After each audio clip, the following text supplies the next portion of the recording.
आज हम एक दफ़ा फिर फाइनेस्ट व्हील्स बुखारी फेस 6 पे आए हुए हैं और आज हमारे पास ये थर्ड जनरेशन टोयोटा पासो या डेहत्सू बून अवेलेबल है। इस गाड़ी के अंदर दो फेसेस आते हैं, एक इनका रेगुलर गाड़ी आती है और एक इसकी जो हायर एंड है उसको मोडा, पासो मोडा, या इसके अंदर सिल्क्यू I am not too sure कि उसको प्रोनाउंस कैसे कहते हैं, या अगर आप में से किसी को पता है तो ज़रूर बताएं। तो ये जो है डाइत्सु बून सिल्क्यू है, जो कि टोयोटा पासो मोडा बेसिकली उसके इक्विवेलेंट वाली गाड़ी है और इसका top of the line variant है। तो देखते हैं कि इस गाड़ी में क्या क्या कुछ अवेलेबल है। इस गाड़ी के अंदर आपके पास वही डाइत्सु का 1KR इंजन आता है, जो कि इससे पिछली जनरेशन के अंदर भी रहा है। 2015 के बाद से अलबत्ता ये एक थोड़ा सा डिफरेंट वेरिएंट है 1KR इंजन का, है वही 1KR इंजन जो कि 2005 की विट से या 2010 की पासों से आ रहा है। ये 3 सिलेंडर का इंजन है और ये गाड़ी जो है CVT ट्रांसमिशन के साथ मेटेड है। ये जो मोडा या सिल्क्यू वाली जो गाड़ी है, इसके अंदर इसके फ्रंट के ऊपर आप देखें तो इसकी हेडलाइट का और पूरा जो फ्रंट फेस है पूरा डिफरेंट है। इसकी लाइट आपकी ये जो पूरी जा रही है, जो कि देखने में एक DRL टाइप की लुक देती है, ये काफ़ी डिज़ाइन वाइज है, लेकिन ये इसकी बेसिकली पार्किंग लाइट है। अंदर हेलोजन LED हेडलैम्प आपके पास आ जाता है। पार्किंग लाइट भी इसी हाउसिंग में आती है और पूरा एक ऐसे गोल आपके पास आ जाते हैं। नीचे बम्पर में आपके पास पार्किंग सेंसर्स मौजूद हैं, जो top of the line variant है, इसमें आपके पास पार्किंग सेंसर्स आते हैं। नीचे आपका यहाँ पे फॉग लाइट्स की जगह दी हुई है, फॉग लाइट आप खुद खरीद के लगा सकते हैं।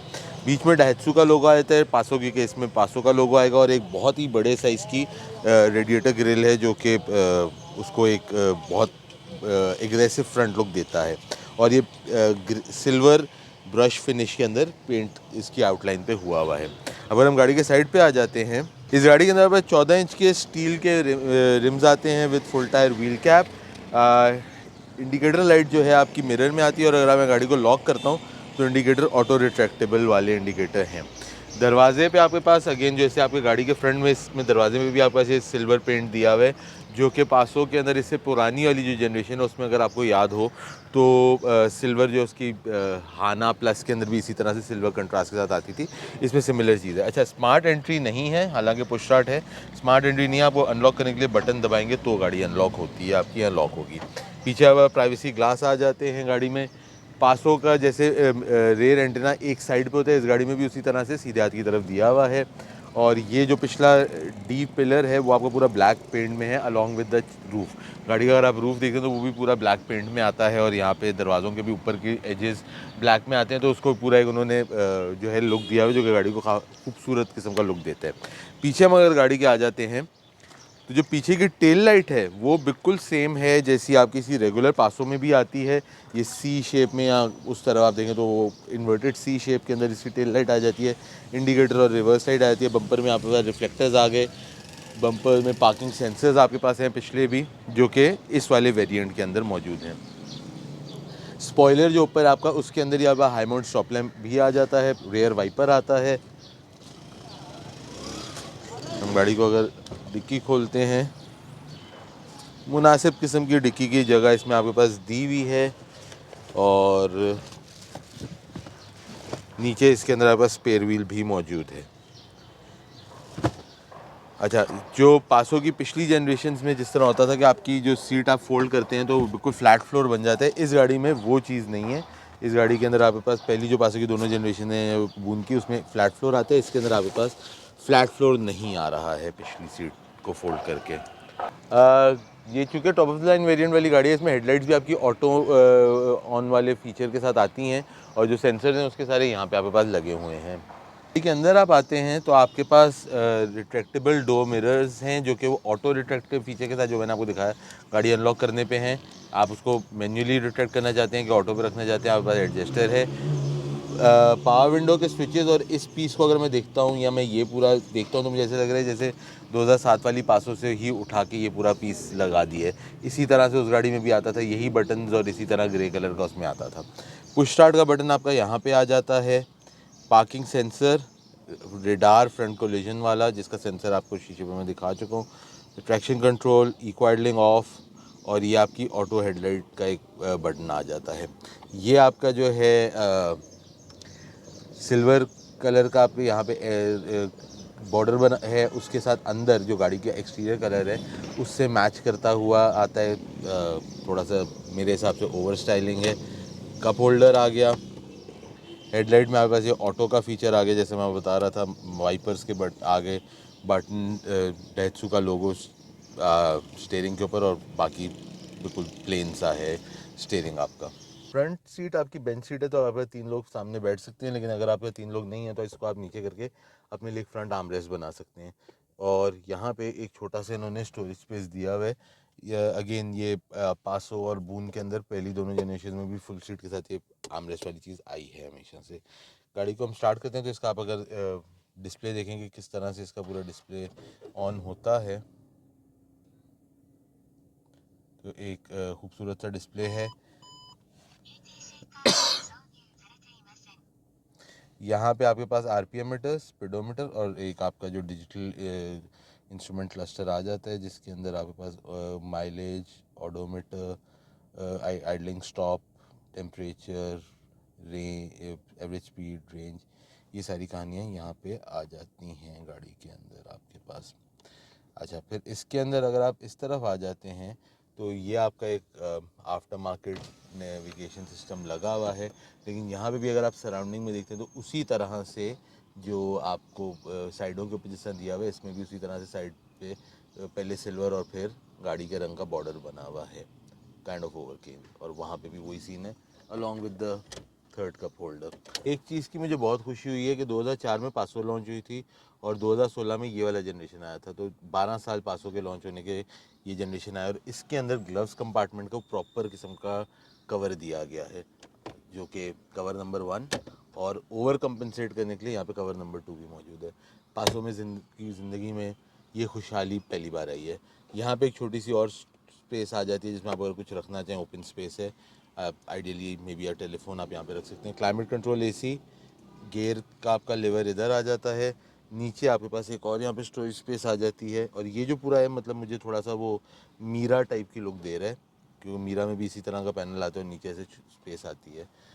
ऊपर अगर आप आ जाते हैं तो यहाँ पे आपके पास ये बता रहा है कि कौन सीट बेल्ट किस सीट की एग्जैक्टली नहीं पहनी हुई, जो कि एक मज़े की चीज़ है। ये एयर प्योरीफायर इस गाड़ी में जापान से लगा हुआ आया है। सनवाइजर्स विद वैनिटी मिरर्स, जैसा कि हमेशा से पासो और बून के अंदर रहा है।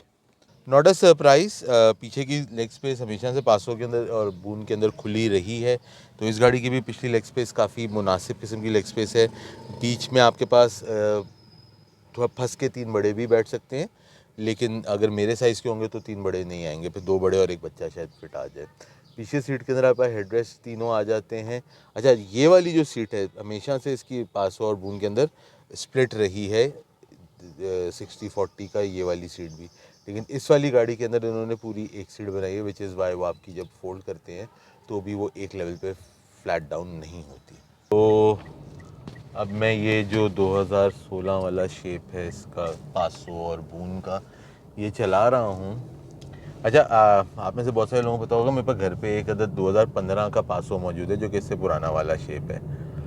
And when I drive the car, drive में मुझे ऐसे कोई फ़र्क फील नहीं हो रहा है कि मैं कहूँ कि यार ये गाड़ी चूँकि नया शेप है या नया जनरेशन है तो इसके अंदर ड्राइव में कोई फ़र्क है। ड्राइव वाइज अगर मैं मतलब आंखें बंद करके चलानी तो नहीं चाहिए, लेकिन अगर मैं अपनी आंखें बंद करके चला रहा हूँ और मैं ऐसे फील ले रहा हूँ खाली, तो मुझे फील आएगा कि यार मैं वो 2015 वाली गाड़ी ही चला रहा हूँ, क्योंकि उसके अंदर उसमें सेम इंजन भी है, तो वो सारी चीज़ सेम टू सेम हो जाती है कहानी। उसके बाद क्या उसे कहते हैं, अगर हम बात करते हैं प्राइस पे, तो इस गाड़ी की इस वक्त जो प्राइस है वो 40-45 लाख रुपए, ये वाला जो वेरिएंट है 40 से 45 लाख रुपए, जो कि टू बी वेरी ऑनेस्ट मुझे इतने पैसों में गाड़ी समझ में नहीं आती, लेकिन अब जो डॉलर की पोजीशन एंड सारे जो फैक्टर्स हमारे यहाँ पे चल रहे हैं उसकी वजह से जो है सो है। बॉडी पार्ट्स इस गाड़ी के थोड़े से महंगे हैं, अलबत्ता जो इंजन पार्ट हैं चूँकि वो 1KR इंजन है और वो बहुत ही सस्ता पार्ट आपको मिल जाते हैं। पासो एंड विड्स दोनों रीसेल के अंदर ऑब्वियसली काफ़ी अच्छी गाड़ियाँ समझी जाती हैं, तो रीसेल इस गाड़ी की भी काफ़ी अच्छी है। और मतलब चलाते हुए मुझे ऐसे कोई फील नहीं है कि यार मैं कोई नई चीज़ चला रहा हूँ। मुझे ऐसा लग रहा है जो मेरी 2015 वाली गाड़ी है वही चला रहा हूँ मैं इस वक्त। The drive is absolutely similar drive, like same drive, similar भी नहीं सेम ड्राइव है। गाड़ी में ना पिक नाम की कोई चीज़ नहीं है, इंजन शोर मचाता है, मतलब everything is what you would expect in पासो और विट्स विद 1KR इंजन। कोई ऐसे चेंज नहीं है इस गाड़ी के अंदर आपके पास। विजिबिलिटी, हाँ विजिबिलिटी भी थोड़ी सी हम देख लेते हैं। Again visibility is also something that I would say कि यार वही है जो पासो और बून की या पिछली वाली पासो की थी। तो विजिबिलिटी में भी कोई इतना ज़्यादा फ़र्क नहीं है कि कोई इम्प्रूव्ड या हैम्पर्ड विजिबिलिटी है।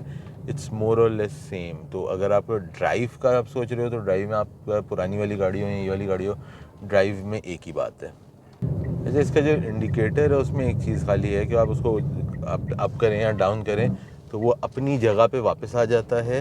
इट्स नॉट लाइक आपने ऊपर किया तो ऊपर टिक गया, जैसे नॉर्मल गाड़ियों में इंडिकेटर हुआ करते थे।